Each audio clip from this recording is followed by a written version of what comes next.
सर्व आदिवासी समाज ने गुरुवार को सीधी जिले में आदिवासी युवक पर पेशाब करने वाले भाजपा नेता प्रवेश शुक्ला के खिलाफ कड़ी कार्रवाई की मांग की है। साथ ही राष्ट्रपति और राज्यपाल के नाम ज्ञापन देते हुए भारत में समान नागरिक संहिता बिल को लागू नहीं करने की मांग की। ज्ञापन के माध्यम से सर्व आदिवासी समाज के अध्यक्ष भुवन सिंह कोर्राम ने कहा है कि इस प्रदेश में कभी नेता तो कभी अधिकारी आदिवासी समाज का घोर अपमान कर रहे हैं, लेकिन अब आदिवासी समाज का अपमान किसी भी सूरत में बर्दाश्त नहीं किया जाएगा। का ज्ञापन दिया जा रहा है ताकि आदिवासी समाज की एकजुटता के साथ में एक आवाज़ बुलंद हो। इसी के तारतम्य में आज हम लोग यहाँ पे ज्ञापन देने आए हैं। हम चाह रहे हैं कि प्रधानमंत्री जी ने जिस प्रकार से घोषणा की है कि देश में समान नागरिकता संहिता लागू करने के लिए जो बात कर रहे हैं, उस लिए हम लोग चिंतित हो रहे हैं कि हमें संविधान के अंदर एक अलग संविधान मिला है, विशेष प्रावधान मिले हैं और उस प्रावधान जो दिए गए हैं वो हमारी आइडेंटिटी के हिसाब से दिया गया है, क्योंकि हमारी भारत देश के जो समाज है उसमें एक अलग आइडेंटिटी है, एक अलग हमारा कस्टमरी लॉ है जिसको अनुच्छेद 13(3) क में स्पष्ट दिया गया है। क्योंकि हमारी जो जीवन शैली है, जो कहना चाहिए परंपराएं हैं, वो हमारी पुरखौती है, जो क्योंकि हम पुरखों से चले आ रहे हैं। आजीवन काल से जो हमारा पुरखौती जो समाज व्यवस्था है, उसमें पटेल व्यवस्था बोलो चाहे मुकदम व्यवस्था बोलो, ये सारी व्यवस्थाएं हमें संविधान के बाहर से भी हमें मान्यता दी गई है। और ये सारी आइडेंटिटी ख़त्म हो जाने के डर से हम ये चाह रहे हैं कि देश में समान जो नागरिकता संहिता लागू करने जा रहे हैं, इससे हम आदिवासियों के जो हक अधिकार हैं इनसे अलग ये लागू हो। हम लोगों को अलग करते हुए ही आदिवासियों के हक अधिकारों को अलग करते हुए इस कानून को लागू करें। अगर हमें समान रूप से लिया जाता है तो हम इसका पुरजोर जो आंदोलन करेंगे, धरना प्रदर्शन करेंगे और हमारे राइट्स के लिए हम जरूर संवैधानिक रूप से हमारी लड़ाई लड़ी जाएगी। और जिस प्रकार से प्रदेश में आदिवासियों के खिलाफ जो आपराधिक घटनाएँ हो रही हैं, उसमें प्रदेश सरकार उसको रोकने में बिल्कुल असफल है।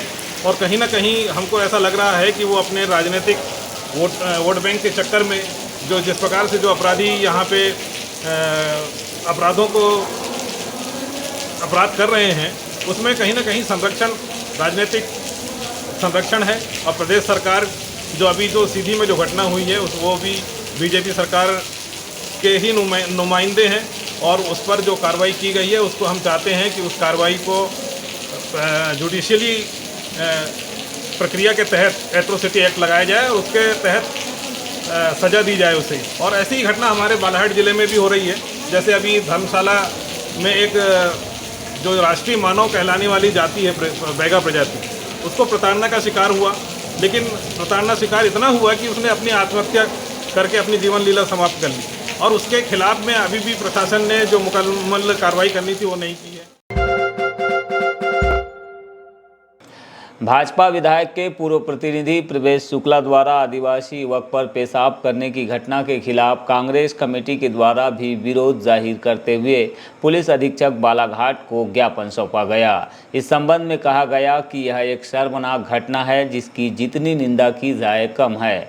उन्होंने पुलिस अधीक्षक को मुख्यमंत्री के नाम ज्ञापन देते हुए इस पूरे मामले में दोषी आरोपी पर कठोर कार्रवाई करने की मांग की। वहीं कांग्रेस ने एक सवाल भी खड़ा किया है कि अक्सर आदिवासी और दलितों के साथ ही ऐसी अमानवीय घटनाएं भाजपा शासन में क्यों होती है, जिसमें अधिकांश भाजपा से ही जुड़े लोगों का नाम भी सामने आता है, जो इस देश के लिए चिंता का विषय है। इस दौरान शहर कांग्रेस के अध्यक्ष श्याम पंजवानी, उपाध्यक्ष शेषराम रहांगडाले, जुगल शर्मा, रहीम खान, अल्लाह रखा, रचना लिल्लारे, सैफ अली बुधरानी, शमीम सिद्दीकी, राजेश ठाकुर, शहबाज खान, मंदा चौरे, धर्मेंद्र बोपचे, गोविल चौरे, डॉक्टर अमर बिसेन, सोनू मानेश्वर, राम सिंह भाटिया, पन्ना शर्मा, संतोष बाहेश्वर, BL राणा सहित अन्य कांग्रेस कार्यकर्ता और पदाधिकारी मौजूद रहे। विगत दिनों जो सीधी में घटना घटी है, उस घटना के विरोध में कांग्रेस पार्टी द्वारा आज बालाघाट SP को ज्ञापन सौंपा गया है। भारतीय जनता पार्टी के जिस कार्यकर्ता ने ऐसी हरकत किया है, उससे भारतीय जनता पार्टी जो संस्कार, संस्कृति और चरित्र की बात करती है वो उजागर हुआ है। और ऐसी संस्कृति में जो इनके कार्यकर्ता पल बढ़ रहे हैं, यह देश के लिए, समाज के लिए प्रदेश के लिए बहुत नुकसानदेह है। और जिस तरीके की ये हरकत कर रहे हैं, ये हरकतें उनको सामाजिक स्तर पे बंटवारा और बिखराव करने का ये उनका मेन उद्देश्य है, जिस पे हम ये इनको सफल होने नहीं देंगे। और ऐसी समाज के विपरीत परिस्थितियों में विपरीत हरकतों के लिए हमेशा हम लोग संघर्ष करते रहेंगे। केस है तो ये सिर्फ बीजेपी पार्टी के लोग ही ऐसा कृत्य क्यों करते हैं? क्योंकि शिवराज जी ने कहीं ना कहीं हर जगह से इन लोगों को ज़्यादा ही छूट दे रखी है। और ये जो पूरे देश में गुंडा राज जो है, पूरा ये भाजपा सरकार पूरा गुंडा राज चला रही है यहाँ पे, तभी ऐसे इनके जो प्रतिनिधि हैं या इनके जो सरकार इनके जो कार्यकर्ता लोग हैं, ये ऐसी नीच हरकतें कर रहे हैं। चाल चरित्र और चेहरे की पार्टी जिन्होंने लोगों के बीच में खुद को चाल चरित्र और चेहरे की बताकर उन्होंने लोगों से वोट लिया और सरकार बनाई। पूरे मध्य प्रदेश के अंदर हमारा ये मानना है कि जिस प्रकार से सीधी में ये घटना घटी कि विधायक के प्रतिनिधि उनके द्वारा एक विक्षिप्त व्यक्ति के ऊपर पेशाब करने की घटना की जाती है, तो इनका चाल जिस प्रकार से मध्य प्रदेश के अंदर, महाराष्ट्र के अंदर, गोवा के अंदर ये लोग लोगों को खरीदकर, विधायकों को खरीदकर अपनी सरकारें बना रहे हैं, इनका चाल दिखता है। और चरित्र की बात करें तो हनी टैप मामला किसी से छुपा नहीं है। और वहाँ दिल्ली में रेस कोर्ट में जिस प्रकार से इनके ब्रजभूषण कौन है उनका जो सांसद, उसकी जो घटना घटी, तो उसका चरित्र दिखता है। चाल चरित्र और चेहरे की बात करें तो ये चेहरा दिखता है। स्वर्गीय त्रिलोकचंद कोचर जी की स्मृति में आज वनगंगा मजदूर यूनियन की ओर से वृक्षारोपण कर पर्यावरण संवर्धन और संरक्षण का संदेश दिया गया। इस दौरान कार्यक्रम में यूनियन के प्रदेश अध्यक्ष विशाल बिसेन, समाज सेवी जितेंद्र कोचर, यूनियन के संगठन प्रभारी आशीष शुक्ला उपस्थित रहे। जय हिंद टाकीज मैदान में आयोजित इस आयोजन को लेकर विशाल बिसेन ने कहा कि स्वर्गीय त्रिलोकचंद कोचर जी सदैव मजदूर साथियों के हितार्थ तत्पर रहते थे। सभी मजदूर साथियों ने एक राय होकर यह सुनिश्चित किया था कि उनकी स्मृति में वृक्षारोपण किया जाए। इसी के तहत यूनियन के द्वारा आज स्वर्गीय कोचर जी को श्रद्धांजलि अर्पित करते हुए वृक्षारोपण किया गया। उन्होंने बताया कि स्वर्गीय कोचर जी एक महान हस्ती थे और उनकी स्मृतियां हृदय पटेल पर हमेशा अमर रहेगी। कार्यक्रम में उनके अलावा मजदूर यूनियन के अन्य पदाधिकारी और संघर्षशील साथी भी मौजूद रहे।